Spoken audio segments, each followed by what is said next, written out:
Today we're going to talk about Chapter 22. This is about the data analysis and interpretation of qualitative research. So let's talk a little bit about what I hope you get out of this. So we're going to talk about the different steps in analyzing our data. We're going to talk about some data analysis strategies. We're going to talk about data interpretation strategies. And then we're going to talk about different methods that are used to ensure credibility and trustworthiness. So a lot of this has to do with sort of the tail end of Chapter 22. So analysis is summarizing the data in a dependable and accurate manner. Interpretation means that we are going to say this, based on what I saw, this means this. So the analysis, we're putting things into sort of little categories, and then the interpretation, we're making sense of those results. So you can see the process here. I kind of summarize it into about 7 steps. Gather the data, examine the data, compare new data to previous data, make sure that we're recording our field notes, collect any additional data, note any new trends or ideas, and then we're comparing new data. And you can see it's sort of cyclical in that you're continuing to add new data and comparing it to the old data.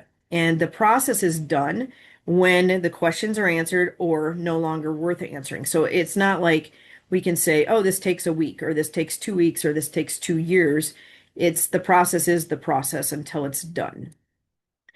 So most qualitative analysis is inductive, meaning that we start with this sort of large pile, and then we narrow it into smaller and smaller groups. Those are the themes that we're going to be creating. Those themes are patterns or trends that we see pop up time after time after time. And how we identify those themes and patterns is by a process called coding. Coding is when we start to organize the data into piles.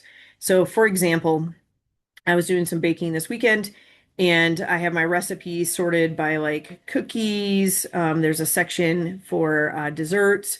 There's a section for salads. And it's easy for me to find the recipe I want. I have to go to the right tab. So that would be an example of coding. We're putting data into little piles. And this requires what's called a code book. So here's a sample of a code book. And so when I'm looking for things that are satisfaction, I give my definition of what satisfaction is, and then an example from like what I might have written down from an interview. I wish I could exercise more. A lot of my exercise was fun, so I enjoyed it. It didn't feel like exercise. To me, I would code that as satisfaction. The reason why those codes are pretty important is because when you have more than one person looking at the data, and that's where the peer debriefing comes in, then you all have to be on the same page. That in this case, satisfaction means satisfaction. So I'm also going to go into this part about reading and memoing. So we're going to write some memos, or we're going to read about and read through the field notes. We're looking for patterns, getting familiar with the data. Usually the person who's most familiar with the data is the person who's actually collecting the data, but not always. Initial thoughts are always the freshest. You only have fresh eyes once. So when you're looking at the data, there's only a one first time. And that gives you your most unbiased perspective, which is also why it's important sometimes to bring other people in to look at things with fresh eyes.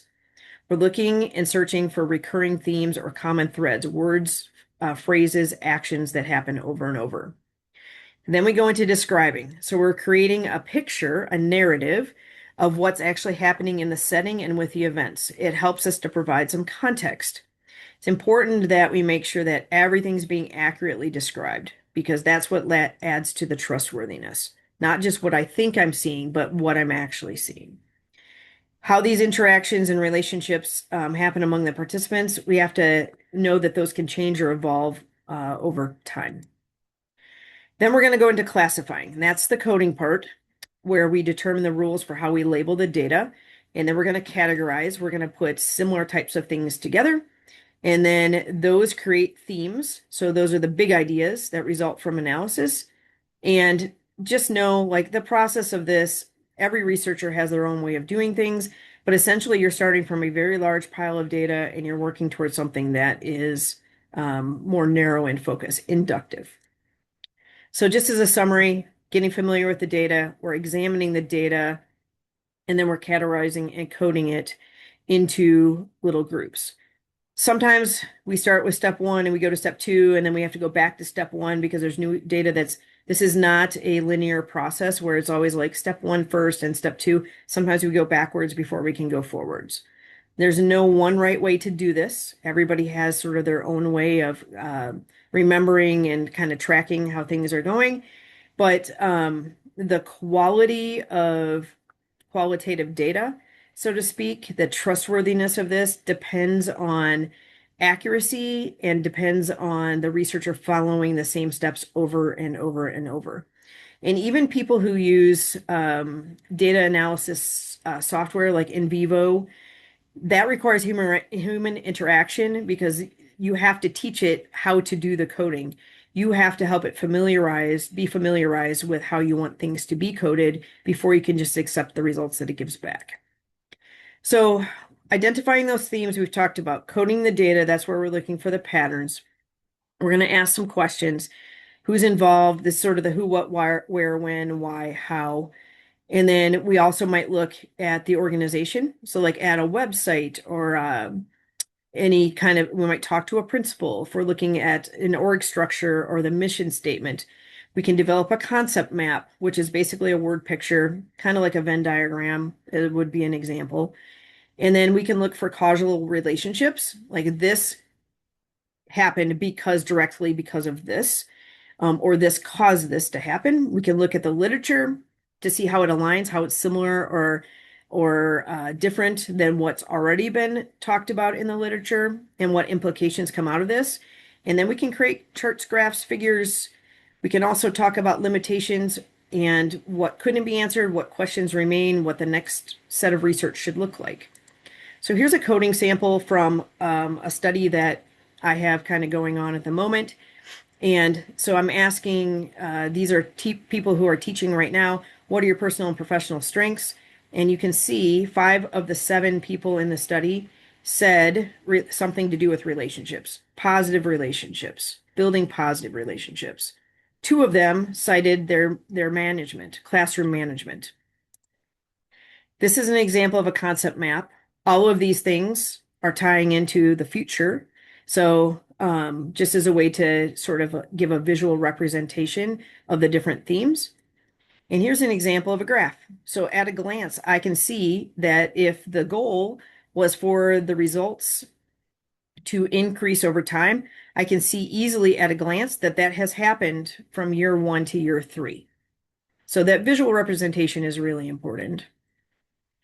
So some questions, what's important in the data? Why is it important? What can we learn from the data? And then the so what not, what's next? What do we learn from this? We can let things play out. We can connect the findings with personal experience. We can ask others what they think about that. That's the peer debriefing. We can compare and contrast it to the existing literature. We can compare and contrast it to theoretical frameworks, which are things that we know to be true about how things are supposed to happen. And then you have to know when to say when this is over, when this is done, whatever's happening next, and then share our interpretations wisely. That's really important. So back to this trustworthiness, the inter-rater and intra-rater, meaning like inter-rater is me with you and the next person and the next person, like we're seeing the same things and there's good reliability between the 3 of us or the 2 of us. Inter-rater means that if I take notes on a Monday and I take notes on a Tuesday and I take notes on a Wednesday, that there's reliability between what I'm seeing on Monday, Tuesday, Wednesday, and the process that I used. Everybody has a bias or motivation when they're looking at things. We cannot be entirely objective. So just knowing that about yourself so that that doesn't taint the data. And then these strategies that we've kind of talked about throughout the last 2 chapters. But the biggest one here, I think, is training the person who's doing the data collection so that they know exactly what they're supposed to be doing, how they're supposed to be doing it, and what's important to note. So just to summarize, data analysis, super important in this process, and getting this part right can make or break the ability to publish. Have to follow the steps that we've listed for this really to be taken seriously.